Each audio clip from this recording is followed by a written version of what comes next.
Star Trek Beyond. It's a good movie. It's the newest Star Trek movie, starring Chris Pine, Zachary Quinto, Carl Urban, Zoe Saldana, which she's like today's, I guess, best female actress in sci-fi type movies. She's done Avatar, Guardians of the Galaxy, Pirates of the Caribbean, and of course Star Trek, and she's done sequels to all of these also. Simon Pegg, John Chow.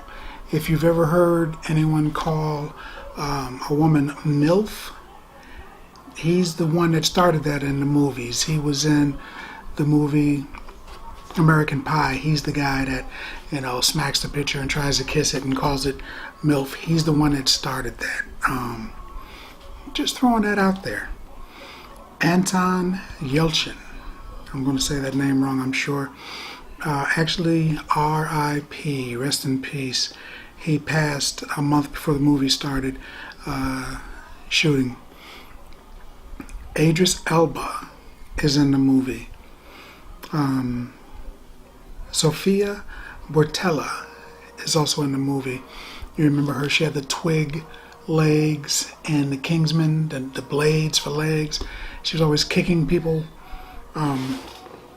This one's actually a pretty good Star Wars. I was expecting maybe mediocre, but it lived up to basically the Star Wars hype. The only real gripe I have is that Kirk was closer to Bones in this movie instead of being closer to Spock. Spock's his best friend, but in the movie, not so much. He was closer to. He talked to Spock. He was cool with Spock, but he seemed to have a better rapport with Bones. So, I guess in the TV series, I guess they were kind of close. Also, they were close, in fact, but it just seemed more so in the movie. There was an aspect of Andromeda in this movie. Andromeda is another TV series done by the late great Gene Roddenberry. Andromeda is sort of like, they said in the beginning that it was several hundred years or maybe 1,000 years, something like that. I don't remember exactly. Past the Federation. And after the Federation, they have the Commonwealth, which is another, unification of planets or whatever, but it's several centuries past James T. Kirk. And they have Dylan Hunt. He's the guy now, played by Kevin Sorbo. And he's the captain of this humongous ship. And one of the enemies that he faces are called the Magog. And the Magog fly from a swarm into their ship. They crash into your ship, not to destroy it, but it burrows into your ship, and then they spill out, and they do horrible things to people. I won't get into that. It's another video.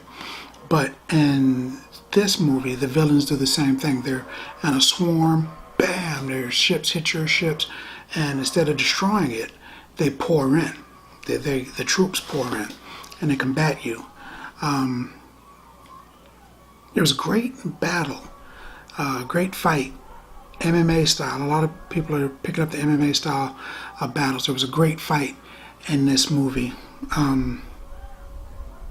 There's a special guest star. I can't really say a special guest star because somebody that you probably know is in the movie, but there's someone in the movie that's playing a completely different role than what it appeared, and it was kind of shocking because I'm saying to myself, wow, I think Their voice sounds familiar. Why do I know that person? And then at the end, it's like, ta-da! So there's a twist. There's a little bit of a twist in there, which is kind of cool. A refreshing twist, you know, a good one. They did a lot more character building in this movie than they did in a lot of the other ones. Now, they went to space and they had to come back to Earth to finish the fight. That's reminiscent of the first one, but the first new one.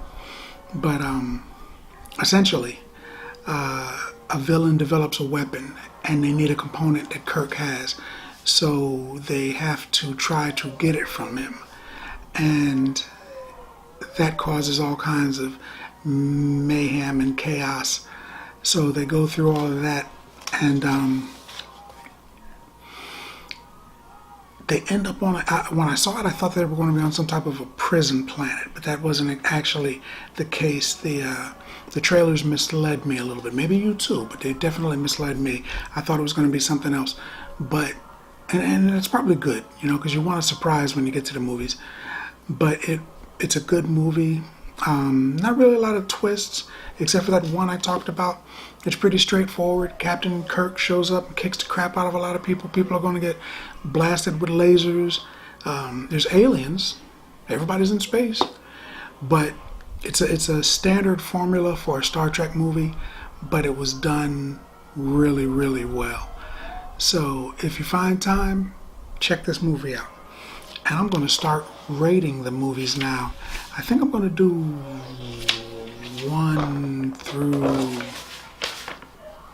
0 through 5. And I think I'm going to give this one a strong 4. Just like The Horseman.